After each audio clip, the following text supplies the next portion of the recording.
routine stop turns into an explosive confrontation when a police officer decides he knows who belongs where and who doesn't. But in a world where assumptions can shatter reputations in an instant, what happens when the truth is more powerful than prejudice? Let us know in the comment section below.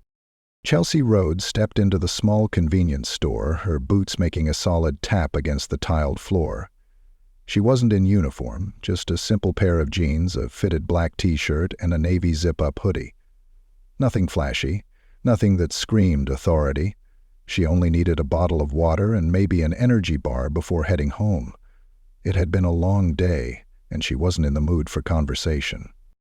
The store was nearly empty save for a cashier behind the counter, a man browsing the snack aisle, and a police officer leaning against the soda machine near the entrance. Chelsea barely gave him a glance as she walked past. "Hey, hold up." The voice was sharp, commanding. Chelsea knew that tone well. She'd used it herself, just not like this. She turned, eyes steady, as the officer pushed off the machine and took a step closer. He was tall, bulky, the kind of cop who probably worked out just to fill out his uniform. His badge read M. Reynolds. "You lost?" he asked, eyes scanning her up and down.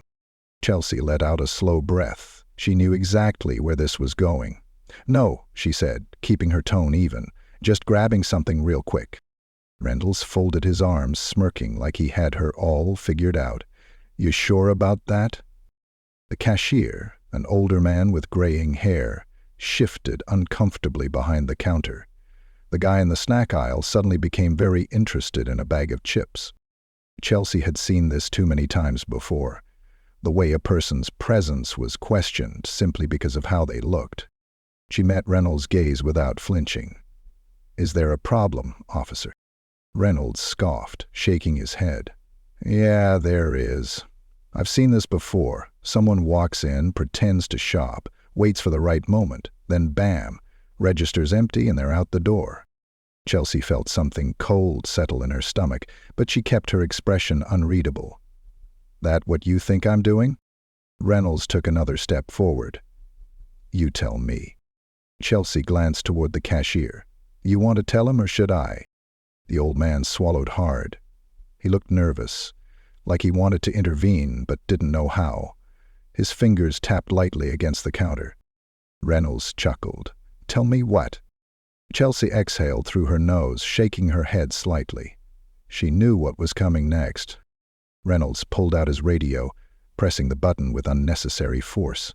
"Yeah, I need a check on a possible suspect at—" The door chimed behind them and another officer stepped in. This one, however, did not look amused. "Reynolds?" The cop spun around, clearly caught off guard. "Yeah." The new arrival, a woman with a short, no-nonsense haircut and sharp eyes, nodded toward Chelsea. "You know who that is?" Reynolds glanced at Chelsea again, eyes narrowing slightly. "Yeah, she's—" "SWAT Commander Chelsea Rhodes," the woman cut in, stepping closer. "You just detained your highest-ranking superior over a protein bar." The silence was suffocating. Reynolds' mouth opened, then closed. His face drained of color. The guy in the snack aisle, he was suddenly recording with his phone. The cashier, he let out a breath like he'd been holding it the entire time. And Chelsea, she just stood there, arms crossed, waiting. This moment was his. How he handled it would determine everything that came next. The silence stretched too long. The moment held weight, pressing down on Reynolds as he struggled to process what he'd just done. His mouth opened, but nothing came out at first. Then his jaw tightened, like he was grasping at straws to justify himself. He stammered, glancing from Chelsea to the other officer, then back again. Chelsea didn't move. She wasn't going to make this easy for him. If he was looking for a way out, he was going to have to dig himself out of this hole on his own. The female officer, Sergeant Lisa Carter, crossed her arms and stepped in closer. "I asked you a question, Reynolds. Do you know who you just tried to detain?" His fingers twitched at his belt. The confidence, the smug superiority he had just moments ago had drained completely. He looked like a rookie caught making the biggest mistake of his career. "I didn't know," he finally muttered, his voice weaker now. Lisa scoffed. "Didn't know? Didn't bother to ask, you mean? You saw a black woman in a hoodie and assumed she was here to rob the place." The man in the snack aisle was still recording. The cashier looked frozen, his hands gripping the edge of the counter as if he were bracing for impact. Reynolds' eyes darted to Chelsea again, desperation creeping into his expression. "Look, I was just doing my job." "That's what you call this," Chelsea cut in, her voice calm but sharp. "Profiling people based on how they look." Reynolds straightened his shoulders, as if trying to salvage what little authority he had left. "I had reasonable suspicion," he argued, though the words didn't sound as strong as he wanted them to. Chelsea let out a slow breath, shaking her head. "No, you didn't." The words were simple, but they landed like a gut punch. Lisa stepped beside Chelsea now, her tone firm. "You need to call it for what it is, Reynolds. You saw a black woman in casual clothes, assumed she didn't belong, and decided to throw your weight around." Reynolds clenched his jaw, but he didn't argue. He knew there was no coming back from this. Chelsea finally moved, reaching into her pocket. The tension in the room spiked again, and Reynolds took half a step back, his hand twitching toward his belt. The reaction was instant. Lisa narrowed her eyes, and Chelsea let out a quiet, bitter laugh. "Relax," Chelsea said, pulling out her badge and flipping it open. She held it up at chest level, letting the gold emblem catch the fluorescent light. "Maybe if you'd asked for this instead of assuming the worst, you wouldn't be in this position right now." Reynolds' Adam's apple bobbed as he swallowed hard. His face was red now, but whether it was from embarrassment or frustration, Chelsea didn't care. The cashier finally exhaled and ran a hand over his face. "Damn," he muttered under his breath. Lisa turned to him. "Sir, do you have security cameras in this store?" The older man nodded quickly. Yeah. The footage records everything if you need to see it." "We will," Lisa said firmly. Chelsea tucked her badge away and took a slow step toward Reynolds. "So, let me get this straight. You were ready to call in a suspect over absolutely nothing. You had no cause, no real reason, just your own bias." Reynolds' breathing was uneven now. He looked like he wanted to say something, to fight back, but there was no ground left to stand on. Lisa gestured toward the door. "You need to step outside, now." Reynolds hesitated, but then he turned stiffly and walked out, his steps heavy against the tile. As soon as the door swung shut behind him, Chelsea shook her head. "This happens more than people realize," she said, her voice softer now. "I've been in law enforcement for a long time, but every time, it still feels the same." Lisa sighed, rubbing the bridge of her nose. "I'm sorry. You shouldn't have to deal with this." Chelsea just shrugged. "You'd think I'd be used to it by now." The man in the snack aisle finally spoke. "That was insane. I mean, I've seen stuff like this on the news, but..." He gestured at the door. "Dude was ready to throw you in cuffs just because you were existing." Chelsea gave him a small, tired smirk. "That's usually how it goes." The cashier cleared his throat, stepping out from behind the counter. "Listen, I should have said something sooner. I saw the way he was talking to you, but..." He hesitated, rubbing the back of his neck. Chelsea met his gaze. "But..." He exhaled. "But I was scared. I see what happens to people who step in. I didn't want to make things worse." Lisa nodded slowly. "I get it, but silence lets this keep happening." The old man sighed. "Yeah." He looked at Chelsea. "You handled that like a pro." Chelsea smiled faintly. "Well, that's because I am one." The tension had finally started to fade, but Chelsea knew this moment wouldn't leave her mind anytime soon. It never did. Lisa checked her watch. "I need to make a report on this. You want to add anything?" Chelsea glanced at the door. "Yeah, make sure it doesn't get buried." Lisa nodded, understanding. I won't let it." Chelsea gave her a grateful look before grabbing a bottle of water from the fridge section and heading toward the counter. "Still going to make a purchase?" the cashier asked, a bit surprised. Chelsea smirked. "Yeah, I didn't come here for drama." Lisa let out a laugh. The guy in the snack aisle chuckled, shaking his head. As Chelsea stepped outside, she found Reynolds standing near his patrol car, his face turned away. He didn't look at her as she walked past. He didn't have to. She'd already made her point. Chelsea stepped out of the convenience store, the cold night air biting against her skin as she twisted open the cap of her water bottle. The door swung shut behind her with a faint chime, and the sound of the city rushed back in. Car horns, distant chatter, the low hum of traffic lights, flickering between signals. Reynolds stood stiffly by his patrol car, his arms crossed, his gaze fixed on a crack in the pavement. He hadn't moved much since Lisa escorted him outside, and he made no attempt to acknowledge Chelsea as she approached. He probably hoped she'd just get in her car and leave, that this entire incident would fade into the background of his long career. That wasn't going to happen. Chelsea walked past him without a word, not bothering to slow down as she made her way toward the street. The distant wail of a siren echoed through the air, and within seconds another patrol car rolled up to the curb, its red and blue lights flashing but its siren now silent. A tall, broad-shouldered black man stepped out, his uniform crisp, his expression unreadable. Captain Daniel Graves. Chelsea had worked with him before, had stood side by side with him in tactical gear as they took down high-risk targets. He was respected, efficient, and known for his zero-tolerance policy toward misconduct. The fact that he was here now meant only one thing. Lisa had wasted no time escalating the situation. Graves' sharp eyes flickered between Chelsea and Reynolds before settling on Lisa, who had followed closely behind him. "Tell me what I need to know." Lisa didn't hesitate. Officer Reynolds detained Commander Rhodes without cause, made assumptions, escalated unnecessarily, and attempted to radio in a false report before I intervened. Graves turned his gaze to Chelsea. "That accurate?" She nodded. "Every word." Reynolds finally spoke, his voice strained. "Captain, Graves raised a hand, silencing him. "Save it." He exhaled slowly, as if choosing his words carefully.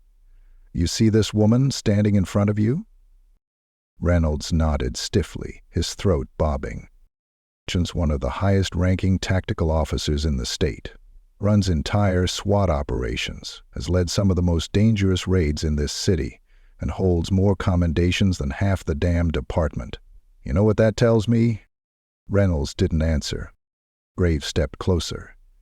"It tells me that if she wanted to, she could have had you on the ground in 2 seconds flat before you even thought about reaching for your radio. It tells me that the only reason you're still standing there with a badge is because she exercised more restraint than you ever have." Chelsea watched as Reynolds' face darkened with something between anger and shame. Graves didn't let up. "So tell me, Officer Reynolds, was it worth it? Was your ego worth getting yourself in this position, worth embarrassing yourself and this entire department?" Reynolds opened his mouth, then closed it. His face was red, his jaw tight, but he had nothing left to say. Graves exhaled sharply. "Turn in your badge and gun." Reynolds' eyes snapped up. "What?" "You heard me. Desk duty, pending investigation. And don't think for a second this is going away." Lisa didn't hide her satisfaction as Reynolds hesitated, then, finally, with stiff, jerky movements, unclipped his badge and holstered weapon. He handed them over with shaking hands, his entire body wound so tight it looked like he might explode. Graves took them without another word. Chelsea crossed her arms. A simple, "Can I see your ID, ma'am?" would have saved you a lot of trouble. Reynolds' nostrils flared, but he didn't respond. Instead, he turned on his heel and walked toward his patrol car, slamming the door shut behind him. Lisa let out a low whistle. "Well, that was satisfying." Graves turned back to Chelsea. "You good?" She nodded. "I've had worse." Graves studied her for a moment, then shook his head. You shouldn't have to say that. Chelsea didn't argue. Lisa checked her phone. The footage from the store's security cameras is being processed. Should be enough to back this up in full. Graves sighed. It won't undo what happened, but it'll make sure the right people see it. He turned back to Chelsea. You want to make an official statement? Chelsea thought about it for a second, then shook her head. My presence alone made the point. Graves nodded in understanding. You want to ride back? Chelsea smirked. I'm fine, Cap, but thanks. Graves clapped her on the shoulder before walking back toward his vehicle. Lisa lingered a second longer, glancing toward the squad car where Reynolds sat, staring straight ahead, his face unreadable. You think he'll actually learn from this? Lacey asked. Chelsea took a sip of her water. I don't know, but that's not my problem. Lisa chuckled. Fair enough. The two stood in comfortable silence for a moment before Lisa spoke again. I meant what I said earlier. I'm sorry this happened. Chelsea exhaled. It happens every day. To people with less power, with fewer ways to fight back, I walked away from this, but a lot of people don't. Lisa nodded, her expression heavy. We need more people like you in leadership. Chelsea's smirk returned, though it didn't quite reach her eyes. You saying you want me to take Graves' job? Lisa laughed. I'd pay to see that. Chelsea's phone buzzed in her pocket. She pulled it out, glancing at the message before slipping it away again. I've got to get going, but thanks for having my back. Lisa nodded. Always. Chelsea started toward her car, feeling the weight of the night settling over her shoulders. She knew this wouldn't be the last time something like this happened. The system was too deep, too ingrained. But tonight, at least, one man had been held accountable. And that was the start. Chelsea sat behind the wheel of her car, gripping the steering wheel as she stared through the windshield. The city lights blurred in the distance, a mix of red and gold against the dark sky. She hadn't driven off yet. Her fingers tapped lightly against the leather, her mind still processing everything that had happened. It wasn't that she was shaken, she was used to situations like this, far too used to them. But she was tired. Tired of explaining herself, tired of proving her worth, tired of being tested when she had already passed every trial 10 times over. Her phone vibrated on the passenger seat. She glanced at the screen and exhaled through her nose. The message was from Captain Graves. SWAT briefing in 10. Your team's waiting. Chelsea let out a small, tired laugh. Even after everything that had happened, duty still called. And maybe that was a good thing. She shifted the car into gear and pulled onto the road, letting the familiar rhythm of driving settle into her bones. Her mind sharpened. If she had work to do, then she had to focus. She wasn't about to let one racist cop ruin her night, or her career, or the respect she had earned. 10 minutes later, she pulled into the secured parking lot of the precinct. The lot was nearly full, and as she stepped out of her car, she could hear the low murmur of voices near the entrance. When she rounded the corner, she saw them. Her team. A group of highly trained officers, all dressed in tactical gear, standing near the entrance of the building. Some of them leaned against the wall, arms crossed. Others stood with their hands resting on their belts, but all of them, without exception, turned to face her as she approached. And then they did something that made her stop in her tracks. One by one they straightened. Their boots snapped together in perfect unison, and then, as if it had been rehearsed, they lifted their hands to their brows. A salute. Chelsea froze. She had been through the toughest training. She had been in high-pressure situations where hesitation could mean life or death. But this was unexpected. She glanced around, making sure she wasn't imagining things. But no, this was real. These were her people. These were the men and women she had fought beside, trained beside, the ones who had trusted her to lead them into dangerous situations and bring them back in one piece. And now they were standing at attention, saluting her. She swallowed hard, feeling a tightness in her chest that she wasn't used to. She cleared her throat and gave a small nod, stepping forward. "At ease," she said, keeping her voice steady.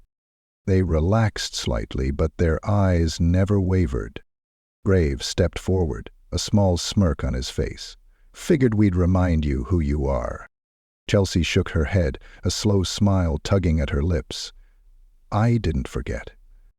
"Maybe not," Graves said, "but sometimes it helps to hear it." Lisa stood off to the side, arms crossed, nodding approvingly. "Whole department knows what happened tonight," she said. "Word travels fast, and we wanted to make sure you knew.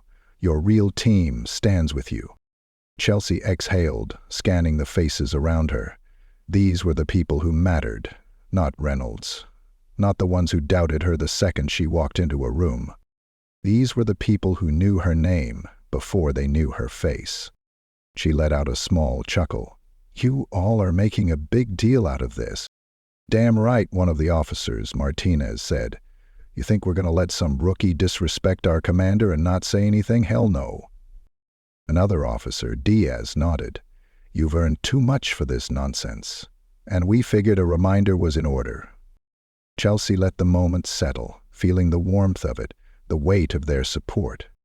Graves clapped his hands together. "All right, before we get too sentimental, we do have a job to do. Briefing starts in 5. Let's move." The group started to break up, heading toward the entrance, but as Chelsea stepped forward, Graves leaned in slightly. "You good?" he asked, his voice quieter now. Chelsea met his gaze. "Yeah," she said. "I'm good." Graves nodded, satisfied, and walked ahead.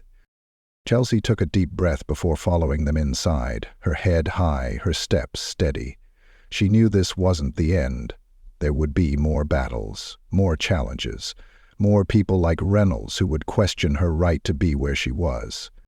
But tonight, she had been reminded of something important. She wasn't alone in this fight, and she never would be.